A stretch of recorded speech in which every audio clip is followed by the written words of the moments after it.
everybody. Welcome to our new YouTube channel. It's Exclusive Books Constantia, and we want to make you smile in a time where there's not much smiling going on. But, books are always guaranteed to bring something to our lives, and we have actually got a lot of wonderful, uplifting books for you. And today we're joined by Gabi Blight from Penguin Random House. She's going to share some of their highlights that are available at the moment with you. And as some of you who've seen her in action may know, she's extremely passionate about what she does, and she reads a lot, and she's entertaining. So without further ado, I'd like to hand you over to Gabi from Penguin Random House. Thanks, Linda. Hi, everybody. Welcome to the first EB Constantia Book Club YouTube video. I'm going to share a little PowerPoint thingy with you so that we can just look at the different titles that I'm going to be talking about. The first one I'm talking about is The Funny Thing About Norman Foreman. This is a uplifting book. As Linda said, a lot of the books that we're talking about here, there's only one that is actually really quite dark. The rest of them are all beautiful books. Think Eleanor Oliphant, think Rosie Project, really good uplifting books. This one is the story about 12-year-old Norman Foreman and his best friend Jax, who are a legendary comedic duo in waiting with a plan to take their act all the way to the Edinburgh Fringe Festival. Then Jax dies, and Norman decides the only fitting tribute is to perform at the festival himself. The problem is, Norman's not the funny one, Jax was. There's also another far more colossal objective on Norman's new plan that his single mum Sadie wasn't aware of. He wants to find the father he's never known. So, determined to put a smile back on her boy's face, Sadie resolves to face up to her own messy past, get Norman to the Fringe, and help track down a man whose identity is a mystery, even to her. It just sounds wonderful. My daughter's reading it at the moment. I know it's had some fabulous reviews. I think it's something that you guys already all enjoy. Then we move on to Fragile Monsters by Catherine Menon. This one is something different in that it's set in Malaysia. So I thought instead of everything being set in either America or Britain, this is something a little bit different. It's a culture that we don't really know much about. So something a little bit different. As I said, it's got a great shout out by Hilary Mantel. And my boss said that he thought it smacked very much of Arundhati Roy. So really good stellar writing here. So it's a spellbinding debut novel, which is set between World War II and contemporary Malaysia. Mary is a difficult grandmother for Durga to love. She's sharp-tongued and ferocious with more demons than there are lines on her palm. When Durga visits her in rural Malaysia, she only wants to endure Mary and the dark memories home brings for as long as it takes to escape. But a reckoning is coming. Stuck together in the rising heat, both women must untangle the truth from the myth of their family's past. What happened to Durga's mother after she gave birth? Why did so many of their family members disappear during the war? And who is to blame for the childhood tragedy that haunts her to this day? One family story from 1920 to the present, unraveling a thrilling tale of love, betrayal, and redemption against the backdrop of natural disasters and fallen empires. It's written in vivid technicolor with an electric daughter-grandmother relationship at its heart. And Fragile Monsters explores what happens when secrets fester through the generations. This one is a little bit more literary than some of the others that we're talking about, but I think well worth having a good look at. And the next one I want to talk about is The Dawn French, Because of You. You know, she's a fabulous comedian, but she writes with such poignancy and gets to the heart of certain issues so well that this one really is worth a read. The storyline begins at midnight as the old millennium turns to the new. In the same hospital, two very different women give birth to very similar daughters. Hope leaves with a beautiful baby daughter. Anna leaves with empty arms. 17 years later, the gods who keep watch over broken-hearted mothers wreak mighty revenge, and the truth starts rolling terrible and deep toward them all. The power of mother love will be tested to its limits.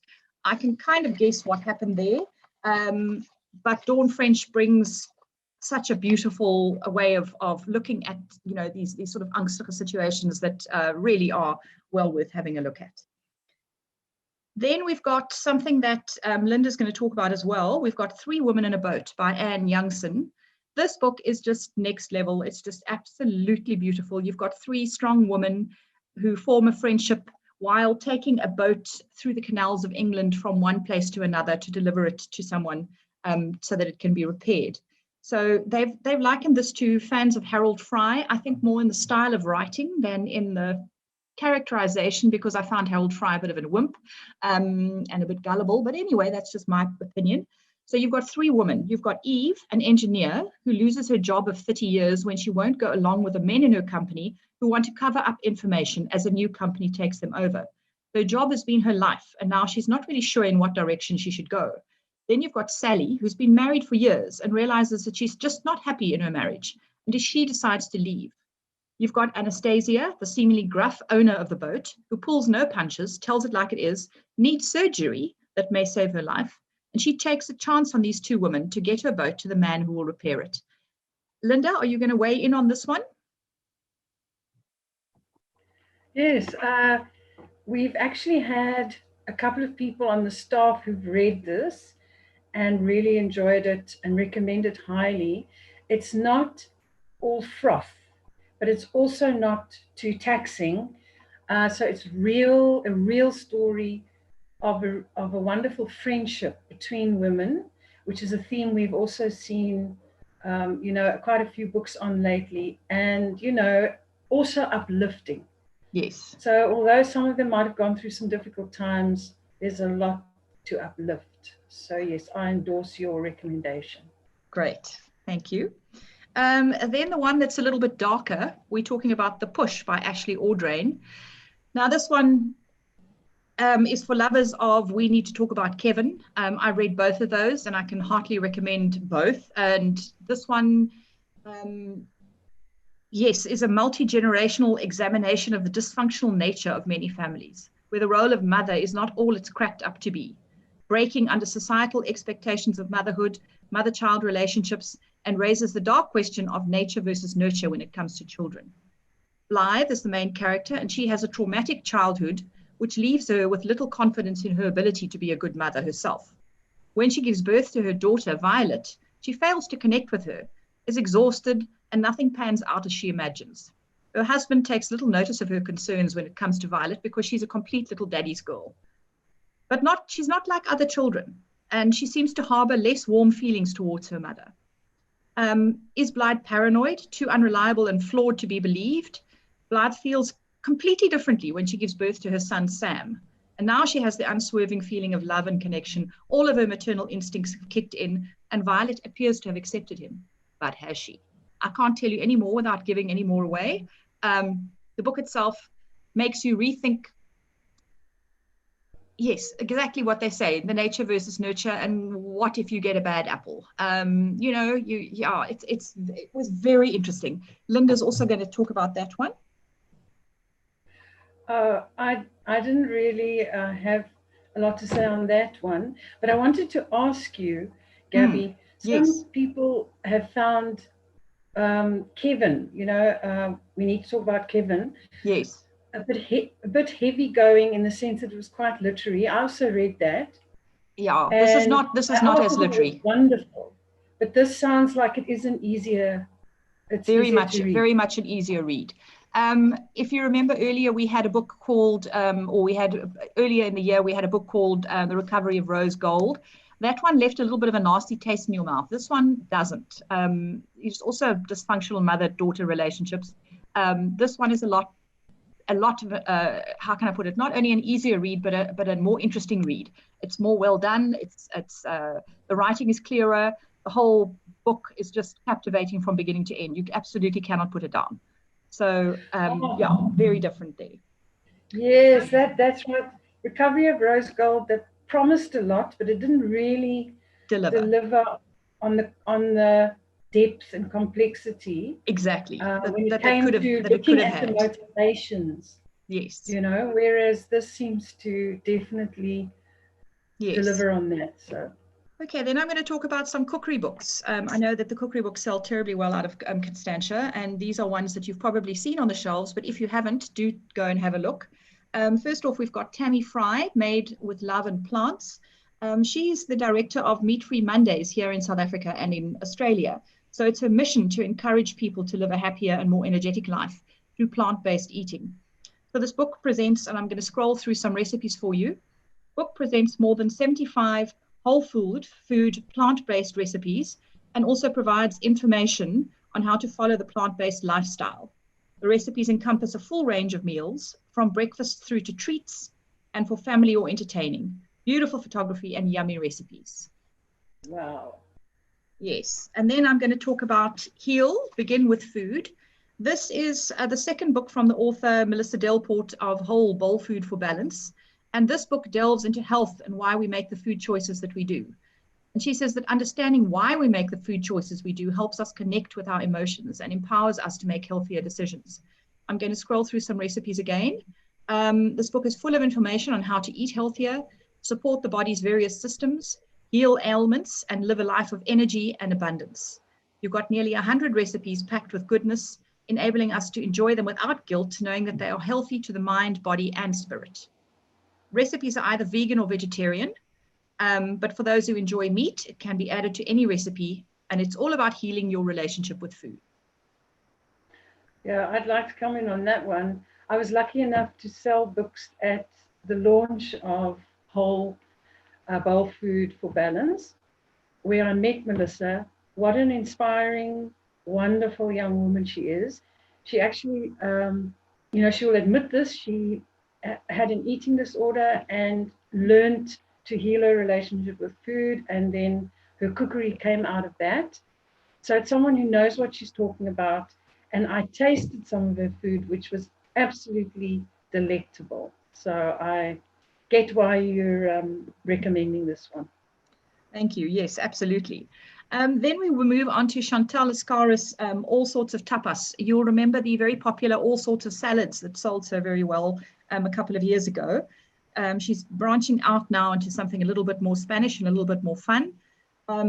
He says that good tapas are all about the perfect marriage of food, drink, and sparkling conversation. These recipes are inspired by the bustling nightlife of the Spanish tapas bars and are meant to be enjoyed with friends. You will find delicious tapas that bring to life the richness of Spain while incorporating some uniquely South African flavors. These little paintings will be a feast for the eyes as well as the tummy. Yes, and don't we wish we could still have in-store events where we could taste some of this? Can you imagine? Maybe one day. Yes. There's some more going there. Then I'm talking about one that you need to look out for later this month and hopefully early next month is the 100 Years of Lenny and Margot. Now, I can't stress enough, this book is just absolutely amazing. You laugh, you cry. The book is told through the eyes of Lenny, who's a 17-year-old girl on the terminal ward in a hospital. She decides one day to gate crash an art class, which has just been started. And there she meets Margot, who's 83, also on the terminal ward. And Lenny points out to Margot that between the two of them, they have lived for 100 years. And she says, well, we've lived for such a long time. I think we need to start painting paintings that remind us of certain key events in our lives. And they're going to paint 100 paintings. The book is just spectacular. Lenny is a real character. She tells it exactly like it is. She's got an incredible curiosity. She goes to see the priest in the chapel and she basically challenges him on all sorts of aspects of religion, but in a really quirky, funny way without being obnoxious. Some kids can be a little bit precocious. She really isn't. She's just absolutely gorgeous. Margot's had a very interesting life. And through all these beautiful paintings that they create together, you get to hear about their lives. So really one to watch there. And that's it. Linda? Yeah, it sounds really special because I think we were chatting at some stage about these wonderful books that have sustained us through lockdown, some of which actually have a bit of tragedy in them, but that crying while you're reading a book is just as cathartic, really, and helpful as laughing. I found that with a good couple of books I've read, it somehow seems to lighten the emotional load. So, Yes, definitely. I don't think one must discount the power of these books that do, that don't shy away from tragedy, but also just provide such upliftment Yes. by the time you finish the book. So thank you so much, Gabi. We are so grateful to you. Pleasure. And Gabi also is going to be giving away a nice hamper of books. We'll let you know how to enter because we are sending out a mailing to all of you wonderful people, and that's how you're going to get to this video in the first place. And if you do watch the video, you could stand a chance of winning a lovely book hamper. And of course, just come and see us anytime. We'll help you with anything you need. Yeah, and before we go, we have to, Gabi, we have to Yes. mention this one, which was Oh, out of yes. stock for a while and came in again at the beginning of the month. Thursday Murder Club, Richard Osman, he who was on the Graham Norton show twice, and so popular that the UK had to reprint this book. So, do you want to say, because we both read it, so do you want to Yes. kick off? Yeah, I absolutely loved it. I found it almost like a modern day Agatha Christie in the way that the setting is an old age home, a sort of an upmarket old age home, and I think you've pointed out to me that it reminds you very much of the cast of Exotic Marigold Hotel. You can just see a movie being made. They explore and try and solve cold cases. So you've got an old MI5 agent, you've got an old police officer, and they, between the six of them, I think it is just about, they try and solve these cold cases. And then lo and behold, a murder happens on the premises and they get to try and solve this murder. It was wonderful, but the characters themselves are absolutely outstanding and funny. And, yes, just, I thought it was such Yes. a wonderful read. I really did. Wonderful stuff. So now, all of you, I hope you've enjoyed the coffee you made before you started this. And as we said, hopefully we can welcome you all back sooner rather than later to have a cup of coffee with us and talk books. Thank you, Gabi. Thanks, Linda.